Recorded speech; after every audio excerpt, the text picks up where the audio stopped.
Right now, while most of the world is arguing about winter coats and traffic jams and whether the heating bill will be too high this month, there is a village in northern Greenland where winter is not a season.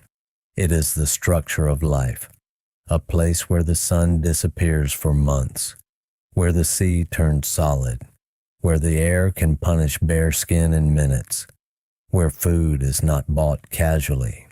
It is hunted, stored, shared, stretched, and respected.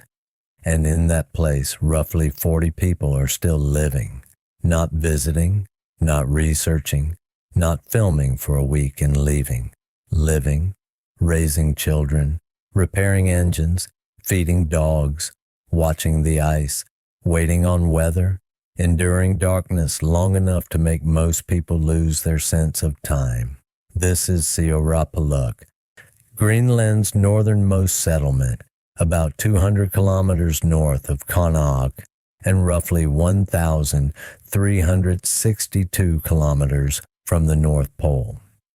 It is one of the northernmost inhabited settlements on Earth, and recent population figures place it at around 40 people.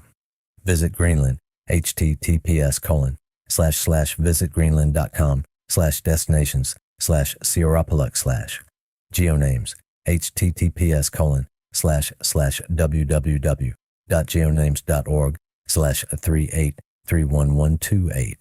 And if you hear that number so 40, your brain almost refuses to accept it. 40 people is not a town.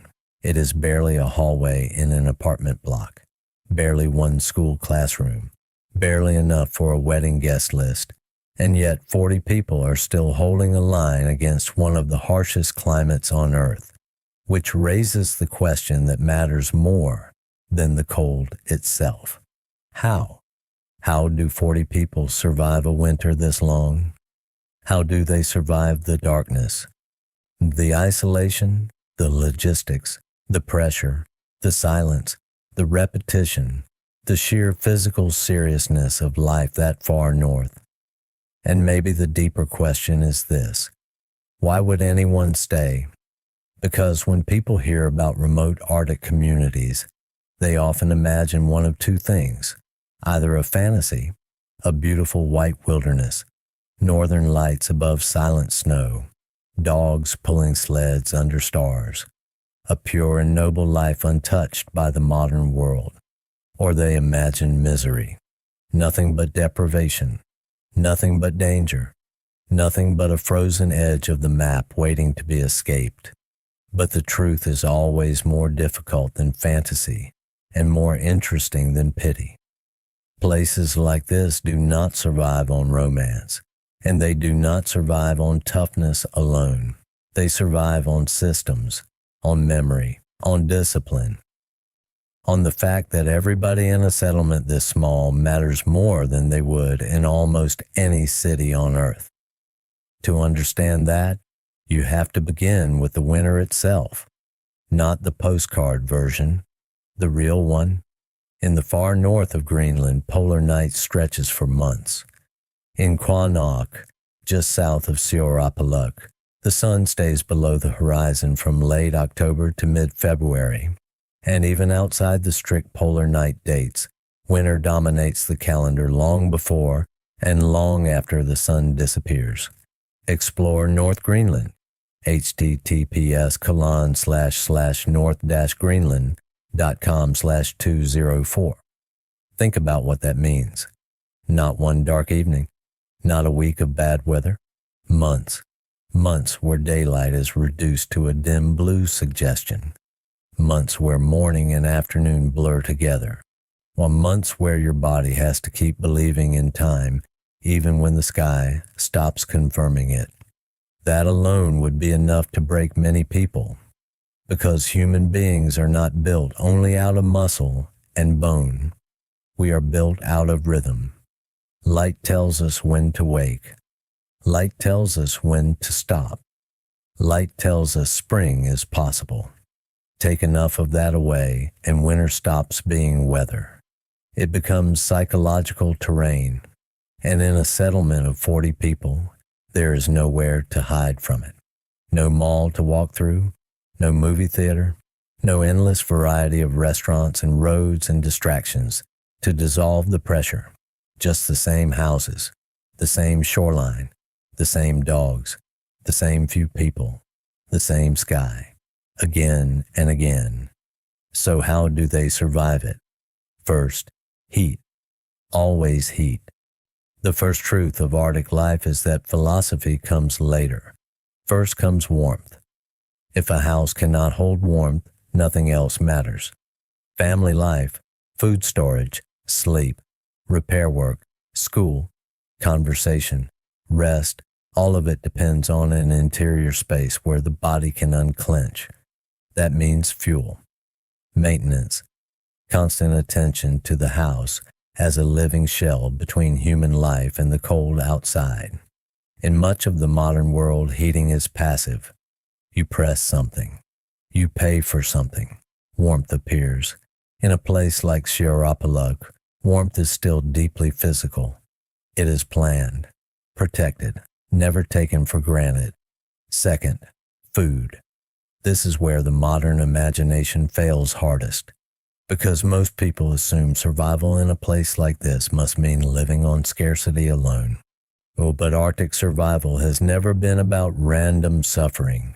It has always been about knowledge, knowledge of animals, knowledge of seasons, knowledge of ice, knowledge of storage, knowledge of when to travel and when not to. The people of Siorapalok are mainly hunters, and many are descendants of Inuit families whose culture was shaped by one of the most demanding environments on Earth. Visit Greenland, https://visitgreenland.com/destinations/Siorapaluk/. That matters, because hunting in the Arctic is not a hobby layered on top of life. It is infrastructure. Seal, narwhal, walrus, fish, birds. Everything depends on timing, geography, experience, and conditions outsiders usually cannot read. The frozen landscape may look empty to us. It is not empty to the people who know it. It is a map of opportunities and risks. A place where one stretch of ice is safe and another is betrayal, where one weather shift means travel and another means death, where food is not simply out there, it is hidden inside judgment. That judgment is one of the real reasons the village survives. Not technology alone, skill, intergenerational skill. Because in places like this, a community is not just a group of people living near one another. It is a library of local knowledge stored in human beings. Who knows the dog routes? Who knows the shore ice? Who knows engine repair in cold that makes metal brittle? Who knows how long stores will last? Who knows how to read wind? Who knows what kind of snow means drift and what kind means crust? Who knows how to keep children safe without raising them in fear? That is not quaint knowledge. That is life support. Third, dogs. If you want to understand high Arctic settlements, you have to stop thinking of sled dogs as cultural decoration. They are transport, memory, movement, insurance. A settlement like this does not survive the long winter by pretending modern infrastructure exists when it doesn't. It survives by using the forms of transport that still make sense there. Snowmobiles matter, yes. Engines matter. Fuel matters. But in the far north, dog sleds are not obsolete nostalgia. They are resilience. A machine can fail. Fuel can run out. Engines hate cold. Dogs, if cared for, are alive in the system. They respond, they endure. They are one of the oldest Arctic technologies because they are not only transportation, they are adaptation made muscular. Fourth, storage. Winter this long is impossible without planning. That sounds obvious, but planning in modern life usually means digital calendars and grocery lists and monthly budgets. Planning in a place like this means calculating survival in matter, food, fuel, ammunition, spare parts, medicine, clothing, batteries, rope, tools. Everything has to be thought about before it is needed, because once the weather closes, "I'll get it tomorrow," becomes a dangerous sentence. The modern world is built around immediate replacement. Need something? Order it. Drive for it. Call someone. Track it. Complain if it's late. That mentality dies fast in the Arctic, not because people become saints, because reality retrains them. You learn to think ahead, or the environment thinks for you. And the environment is much less forgiving. Fifth, each other. This may be the most important one. 40 people is small enough that everyone matters. That sounds sentimental until you really think about it. In a city, a person can disappear into scale. One more face, one more apartment, one more silence behind one more door. In a settlement of 40, absence has weight. If someone is ill, everyone knows. If someone's equipment fails, everyone knows. If a hunting trip is delayed, people notice. If a family's stores are low, that does not remain abstract for long. Tiny communities can be difficult. Everybody knows everybody's history. Everybody knows who is strong, who is stubborn, who is grieving, who is generous, who drinks too much, who works too hard, who can be counted on at 3 a.m. That kind of closeness can feel claustrophobic, but it is also one of the reasons people survive. Because when the environment gets serious enough, privacy stops being the highest good. Dependability becomes more important. That is one of the secrets of extreme places. They do not produce freedom in the modern sense. They produce interdependence. And interdependence, if the culture can hold it together, is stronger than convenience. Now imagine the daily rhythm. The house wakes in darkness, not metaphorical darkness, actual darkness. A dim hour that does not become day in the way lower latitudes understand day.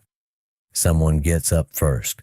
There is always somebody who gets up first to check the heat, to boil water, to step outside and feel the air, to feed dogs, to inspect snow, to look toward the sea and the ice and the horizon that is barely a horizon at all. Breakfast is not just breakfast. It is calibration. How cold is it? Who is going out? What needs fixing? What must be saved for later? What weather is coming? Can anyone travel safely? Can anyone not afford not to? The children in a place like this do not grow up with a fake sense of independence. They grow up seeing systems, seeing food arrive through labor, seeing weather rewrite plans, seeing the adults around them make judgments with real consequences. That does something to a person. It teaches seriousness early, not necessarily sadness, seriousness. And seriousness is one of the invisible tools of survival, because the longest winter is not survived through drama. It is survived through routine, through many uncinematic choices made correctly. One more meal prepared, one more seam repaired, one more engine checked, one more forecast respected, be one more unnecessary trip not taken, one more risk postponed. That is what endurance really looks like, not heroism, discipline. Of course, none of this means the life is easy. It isn't. Let's not insult people in remote communities by turning their difficulty into aesthetic content. There is loneliness here. There is danger here. There is grief here. There are limits here that people in modern cities barely have to think about. Healthcare is harder. Supplies are harder. Education involves distance. Opportunity involves leaving. And that is where villages like this usually begin to thin out, because the Arctic does not only test your ability to survive, it tests your reasons to remain. Why stay where the dark is this long? Why stay where the number of neighbors can be counted on your fingers twice over? Why stay where almost every form of modern life becomes more complicated? The answer is not one thing. It is never one thing. Part of the answer is ancestry. Many of the people in Sierra descend from Inuit families whose presence in the region is tied to some of the last Inuit migrations from what is now Nunavut into Greenland. Visit Greenland. https://visitgreenland.com/destinations/Sierra. That means people are not just living in a cold place. They are living inside continuity, inside a chain of memory, inside a geography their families did not stumble into by accident. That matters, because modern life tends to assume people will always move toward comfort if given the chance. But human beings are often pulled more strongly by meaning than by comfort. Sometimes what looks irrational from outside feels like coherence from within. Part of the answer is competence. In a city, many forms of skill become invisible. In the Arctic, skill becomes identity. Can you travel safely? Can you read conditions? Can you fix what breaks? Can you feed your family? Can you stay calm when the weather goes wrong? These are not lifestyle extras. They are the architecture of dignity. And people do not give up dignity lightly. Part of the answer is that leaving has a cost too. That is what outsiders often miss. They talk as if departure is simply escape, as if there is a painless ladder from hard life into easy life. There isn't. To leave a tiny Arctic settlement is not just to gain services. It is to lose a world that knows who you are, to lose fluency in a landscape that once made sense, and to move from being necessary to being anonymous, to exchange one set of hardships for another. And many people will endure extraordinary physical difficulty to avoid spiritual displacement. That may be the deepest reason they stay. Not because the winter is easy, because the alternative is not as simple as we imagine. Now imagine the middle of it, the true center of the long winter. Weeks into darkness, the novelty gone, the beautiful photos gone, the mood harder to maintain. This is the part documentaries often skip past too quickly, because this is the part that is repetitive, and repetition is difficult to film. But repetition is the reality. The same doors opening into cold, the same dogs needing food, the same equipment needing care, the same bodies needing rest, the same minds needing steadiness, the same few people needing to remain livable to one another inside a place with very little room for escape. That might be the hardest challenge of all. Not the temperature, not the wind, the social pressure of smallness. How do 40 people survive the world's longest winter? Partly by surviving each other, by knowing when to help, when to leave someone alone, when to share, when not to push, when to laugh, when not to talk too much. Tiny communities do not survive only because they are strong. They survive because they develop emotional techniques for remaining a community under stress. That is just as important as fuel, just as important as food, and maybe more fragile. Because once the social fabric frays in a place like this, there is no larger system nearby to catch you. That is why rituals matter. Meals matter. Shared work matters. Language matters. Humor matters. Stories matter. In long winters, people are kept alive not only by calories, but by meaning. That is true in every harsh environment humans have ever inhabited. You cannot endure indefinitely for no reason. You need a story that explains why the burden is worth carrying. In Sierra, that story is not abstract. It is written into the place itself, into the dogs, into the hunts, into the families. into the fact that the settlement still exists at all. The village is an argument, not in words, in continuation. It says, human beings can still live here, human beings who remember how, human beings who have not surrendered the high Arctic completely to weather stations, military maps, and passing outsiders. That matters. It matters because the modern world keeps becoming more similar to itself. The same roads, the same stores, the same glowing rectangles, the same dependence on vast invisible systems. And places like this remind us that not all survival is outsourced. Some of it is still local, embodied, specific. Some of it still belongs to people who know one stretch of coast so well that it becomes almost an extension of thought. One more thing. When the sun finally returns, people in northern Greenland greet it. That fact matters more than it seems, because it tells you something about what winter really is. Winter here is not just something endured passively, it is something crossed. And the return of the sun is not just astronomical, it is emotional, communal, proof that time did not stop, or proof that the village made it through again. Explore North Greenland, https://north-greenland.com/204. That again is everything, because survival in the longest winter is not a one-time triumph. It is seasonal, repeated, earned over and over, and each year the question is asked again by the land itself. Are you prepared? Are your stores enough? Are your houses strong enough? Are your engines working? Are your dogs fed? Are your judgments sound? Are your relationships intact? Are your reasons for staying still stronger than the reasons for leaving? For roughly 40 people in Siorapaluk, the answer, somehow, is still yes. Not because the winter has become easier. Not because modern life solved everything.